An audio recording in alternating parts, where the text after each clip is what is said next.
मैं रोशन सा स्वागत करता हूं आप सभी का रोशन सा स्टडी वन पे। और आज की इस वीडियो में हम देखने वाले हैं 12th क्लास हिस्ट्री का जो चैप्टर नंबर 1 है, जिसका नाम है ईंटें, मनके तथा अस्थियाँ। इस चैप्टर से हम बॉक्स को देखने वाले हैं, बॉक्स को करने वाले जो भी इंपॉर्टेंट बॉक्स आपके बुक में दे रखे उन सभी को करने वाले हैं। तो देखिए, अगर हम बात करें चैप्टर की वीडियो के ऊपर, तो देखिए चैप्टर के ऊपर तो मैं काफ़ी पहले ही वीडियो अपलोड कर चुका हूँ। अगर हम चैप्टर की वीडियो की बात करें तो कुल मिला के 5 पार्ट में मैंने आप लोगों को इस चैप्टर को समझाया है और एनिमेशन के थ्रू बहुत ही सरल और स्पष्ट भाषा में आपको समझाया है। किसी भी स्टूडेंट को कोई भी दिक्कत नहीं हुआ। अभी तक जितने भी बच्चे ने कमेंट किया सब ने बोला है कि भैया आपने बहुत ही आसान और सरल भाषा में पूरे चैप्टर को समझा दिया है।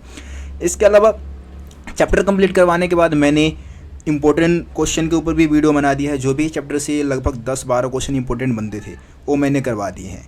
एमसीक्यू क्वेश्चन की बात करें तो एमसीक्यू जो है वो काफ़ी पहले ही मैंने अपलोड कर दिया था। लगभग पिछले साल जब मैंने वीडियो बनाई थी तभी मैंने अपलोड कर दी थी। तो आप अगर एमसीक्यू क्वेश्चन को देखना चाहते हैं तो उसका भी लिंक आपको डिस्क्रिप्शन में मिल जाएगा। मतलब जितने भी लिंक है आपको डिस्क्रिप्शन बॉक्स में मिल जाएगा, तो आप लोग डिस्क्रिप्शन को जरूर चेक कर लें।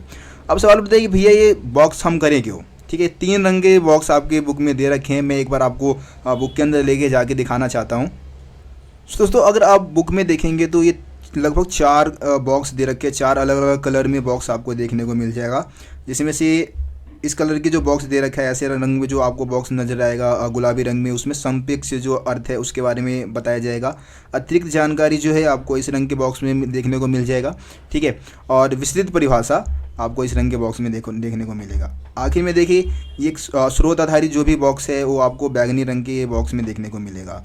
ठीक है, तो यहाँ पे अगर आप देखें जैसे कि दिशा निर्देश को आप पढ़ेंगे तो यहाँ पे देखेंगे कि ये क्या है, परीक्षा में मूल्यांकन हेतु नहीं है।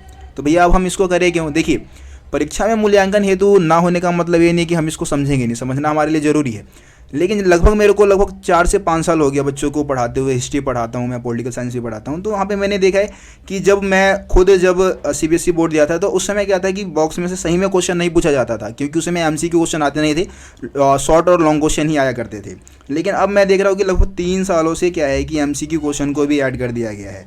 ठीक है ना, और एमसीक्यू क्वेश्चन को ऐड किया गया तो यहाँ पे मैंने देखा है कि बहुत सारे क्वेश्चन जो है आपके बॉक्स में से पूछे जाते हैं और बच्चे बॉक्स करके जाते नहीं है और वहाँ पे फिर वो फंस जाते हैं। वो बोलते हैं कि भैया ये तो हमने करा ही नहीं था, हमने पढ़ा ही नहीं कभी।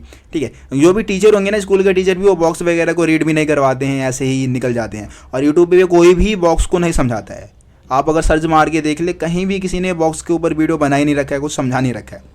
लेकिन मेरे को पता है कि भाई एमसीक्यू क्वेश्चन इस बार भी लगभग अगर 80 मार्क्स का एग्जाम है तो उसमें से 20 नंबर का तो भाई आपका एमसीक्यू क्वेश्चन ही होगा, और उसमें से लगभग 5-6 क्वेश्चन आपके बॉक्स में से भी उसमें ऐड किए जाएंगे। तो बॉक्स को करना बहुत ज़रूरी है। विशेषकर हम ये तीनों बॉक्स को तो करेंगे ही, लेकिन जो स्रोत आधारित बॉक्स जो बैगनी रंग में दे रखा है, इसको अगर हम नहीं भी करेंगे तो चलेगा, क्योंकि वैसे स्रोत आधारित जो बॉक्स है उसमें से क्वेश्चन आएंगे, लेकिन ये पैराग्राफ के तौर पे आएंगे, जिसका आंसर आपको उस पैराग्राफ में ही मिल जाएगा। तो इस बॉक्स को हमें करने की जरूरत नहीं है। लेकिन फिर भी अगर जहाँ भी मैं देखूंगा कि भाई ये बैगनी रंग का बॉक्स भी इंपॉर्टेंट है तो उसको भी मैं करवाता चलूँगा। और बाकी इन तीनों रंग में जितने भी बॉक्स दे रखे हैं उन सभी बॉक्स को हम करने वाले हैं। तो ध्यान से वीडियो को देखना है और हर एक टॉपिक को समझना है। तो दोस्तों, अब हम इस चैप्टर में जितने भी बॉक्स दे रखे हैं उसको बारी बारी से समझने वाले हैं। तो हम पहले ही पेज पे आ जाते हैं। पहले पेज पे जो बॉक्स दे रखा है इसका टाइटल क्या है? परिभाषिक शब्द, स्थान और काल। ठीक है, तो इस बॉक्स में हम 1-2 बात करने वाले संस्कृति शब्द का, हड़प्पा सभ्यता का जो समय काल है उसको भी हम थोड़ा उस पर भी डिस्कस करने वाले हैं। तो देखिए, सबसे पहले हम बात कर लेते हैं कि जो भारत में सबसे प्राचीन जो सभ्यता विकसित हुई थी उसको हम हड़प्पा सभ्यता बोलते हैं, है ना। और इसको हम सिंधु घाटी की सभ्यता भी बोलते हैं। हड़प्पा सभ्यता हम इसको इसलिए बोलते हैं क्योंकि सबसे पहला जो खोजा गया जो स्थल था वो हड़प्पा था, है ना। और इसके अलावा सिंधु घाटी की सभ्यता हम इसको इसलिए बोल देते हैं क्योंकि भाई ये जो सभ्यता है वो सिंधु नदी के आसपास विकसित हुई थी, इसीलिए इसको हम सिंधु नदी की सभ्यता भी बोलते हैं।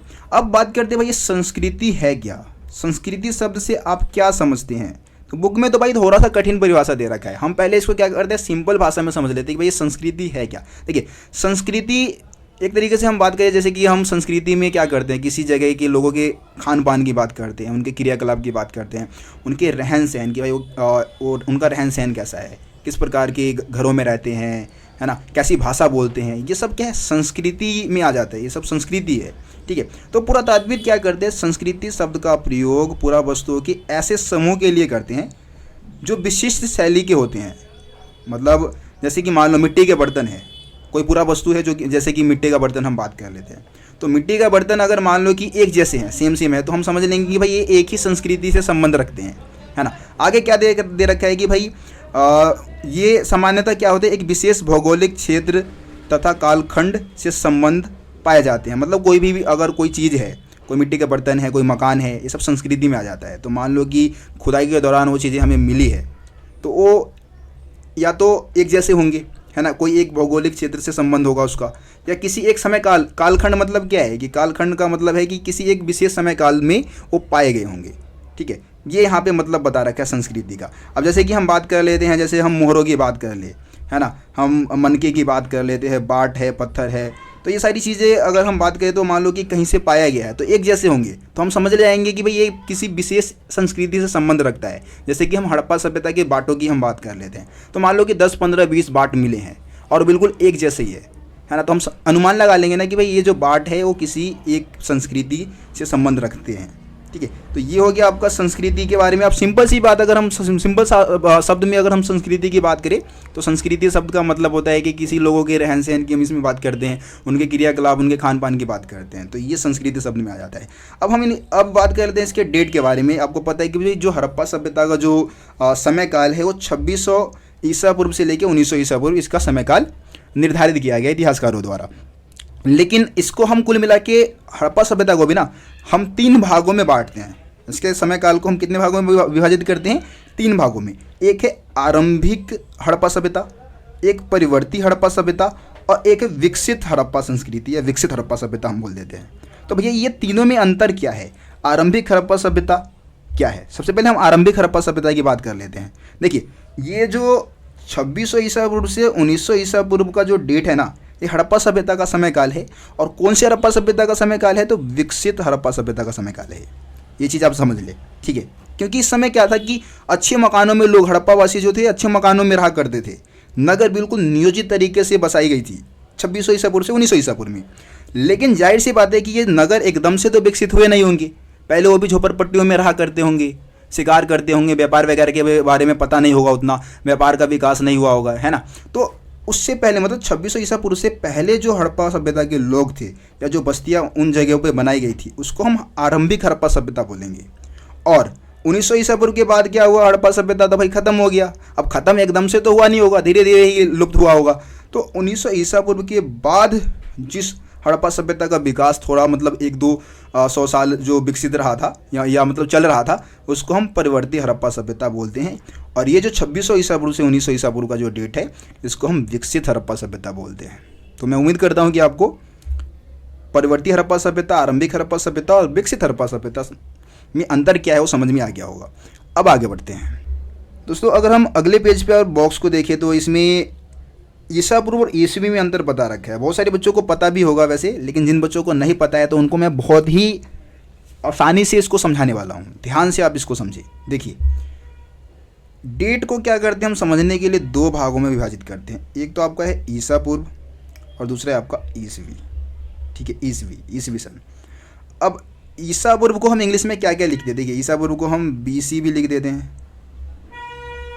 मतलब बिफोर क्राइस्ट, ठीक है, BC। और इसको हम BCE भी लिखते हैं, BCE। और दूसरी तरफ हम ईसवी की बात करें तो ईसवी को हम या तो AD लिख सकते हैं या फिर हम CE भी लिख सकते हैं। CE अब लिखा जाता है, वैसे पहले AD लिखा जाता था। तो भैया ये ईसा पूर्व और ईसवी में अंतर क्या है भैया, ये समझाया आप मेरे को। तो देखिए, बहुत ही आसानी से समझा दूंगा।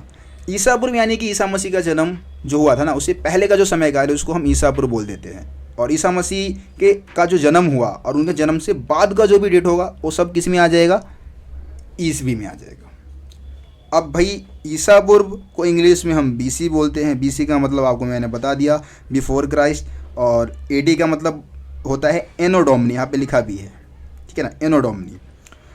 अब BCE मतलब क्या है? अभी आपको पता है कि इस BC के जगह पे हम कौन से शब्द का इस्तेमाल करते हैं? BCE।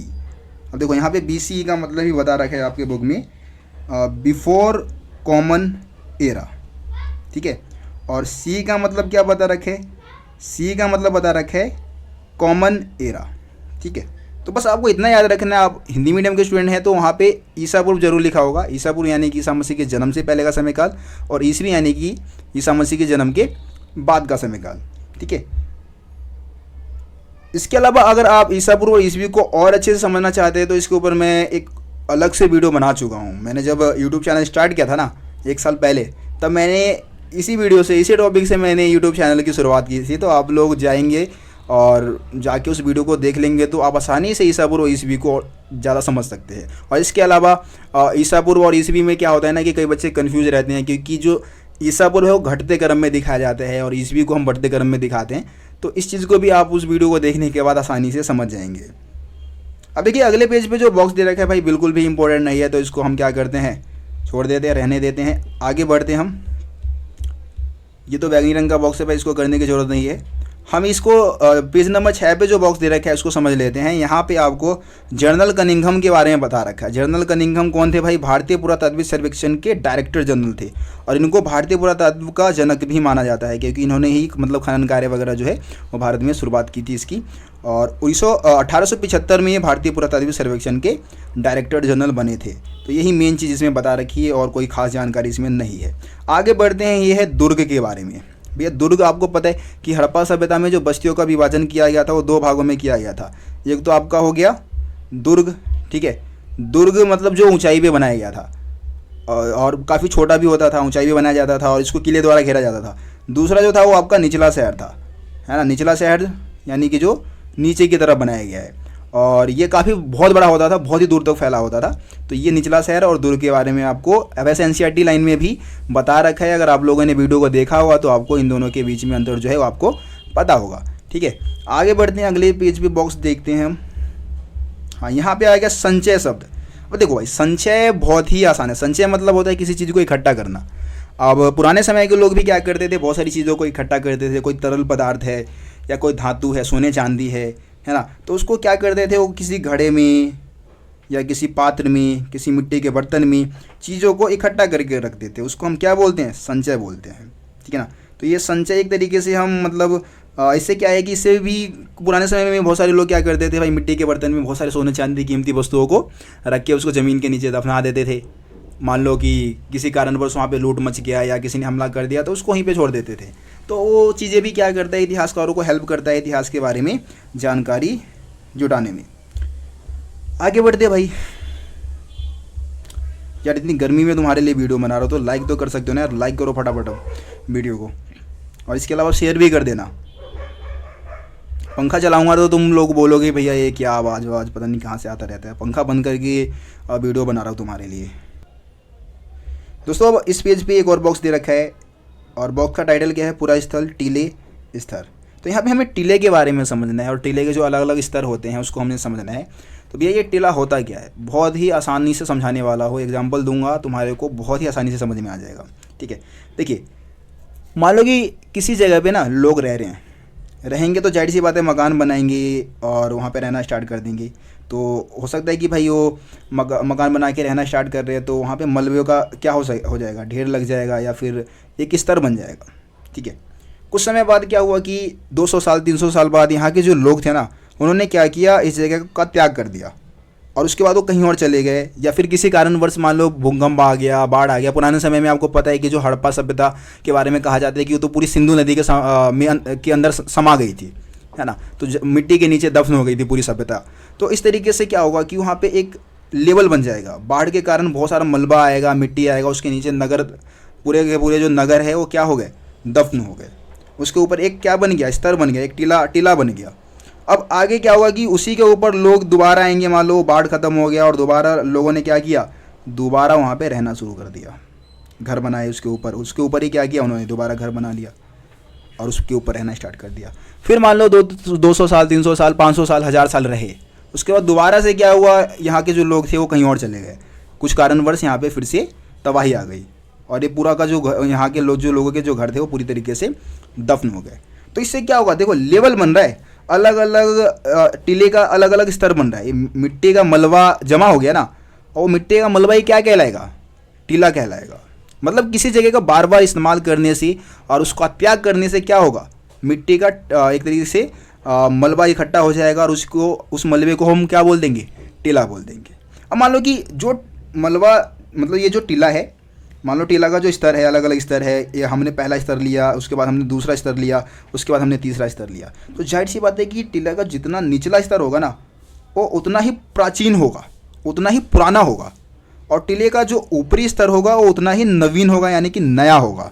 ये चीज़ आपके इस पूरे बॉक्स में बता रखी है, आप पूरे बॉक्स को पढ़ के देख लेना, और कुछ बता ही नहीं रखा है।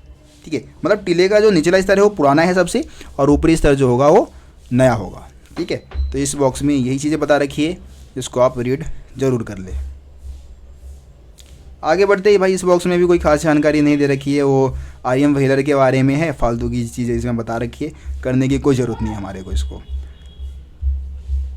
अब देखिए यहाँ पे लिंग के बारे में बता रखा है, यहाँ पे शिवलिंग की हम बात कर रहे हैं, जो कि आपको पता है कोई पत्थर का एक तरीके से ऐसा आकार जिसको क्या करते हैं, हिंदू धर्म में पूजा जाता है, तो उसको हम क्या बोलते हैं, शिवलिंग बोलते हैं। यहाँ पे समन, ये शमन होता क्या है, तो शमन देखिए महिला और पुरुष होते हैं, ऐसे महिला पुरुष जो जादू टोना जानते हैं, है ना, और कहते हैं कि भाई हम क्या करेंगे, मतलब दूसरे लोगों का इलाज कर सकते हैं, अपने जादू टोना के माध्यम से दूसरे का इलाज कर सकते हैं, और दूसरी दुनिया में क्या कर सकते हैं, संपर्क साध सकते हैं, उनको समन बोलते हैं। मतलब कहते हो कि जादू टोना करने वाले जो लोग होते थे, महिलाएं पुरुष होते थे, उनको क्या कहा जाता था, समन कहा जाता था।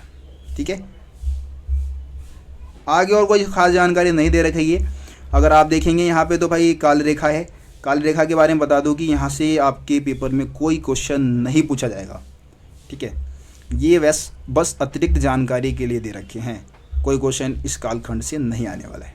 तो देखिए, चैप्टर की वीडियो बना दिया, इंपॉर्टेंट क्वेश्चन की वीडियो बना दिया, बॉक्स करवा दिया, अब क्या ऐसा है इंपॉर्टेंट, इसके अलावा MCQ क्वेश्चन की भी वीडियो बना दिया, तो ऐसा क्या छूट गया, कुछ नहीं छोड़ा ना, सब कुछ हो गया। तो जाहिर सी बात है कि तुम्हारे यहाँ 95 या उससे ऊपर आने से अब कोई नहीं रोक सकता है। बस जो मैंने तरीका तुम लोगों को बताया है कि भाई सबसे पहले क्या करना है, चैप्टर की वीडियो देखनी है, उसके बाद अगर तुम NCERT बुक को रीड करते हो तो बहुत अच्छी बात है यार, NCERT बुक को रीड करो, नोट्स तुम्हारे को प्रोवाइड करा दिया भाई, नोट्स डाउनलोड करो और पढ़ लो। अगर जो स्टूडेंट होनहार है और जो खुद से नोट्स बना सकते हैं तो बहुत अच्छी बात है भाई, खुद से नोट्स बनाइए आप, वो चीज़ बहुत ज़्यादा बेनिफिट देगा आपको एग्ज़ाम के समय में। ठीक है, तो ये सारी चीज़ें आप करिए, जब भी जाके आप 12th क्लास में अच्छा स्कोर ला पाएंगे, और मेरा जो टारगेट है अब की 199 पार का, वो सक्सेसफुल हो पाएगा। ठीक है, तो ये सारी चीज़ें करना है आप लोगों को। बाकी यार वीडियो को दबा के शेयर कर दो, चैनल को सब्सक्राइब नहीं किया है तो सब्सक्राइब कर लो। बाकी मिलूंगा तुम लोगों से अगली वीडियो में, तब तक के लिए जय हिंद, जय भारत।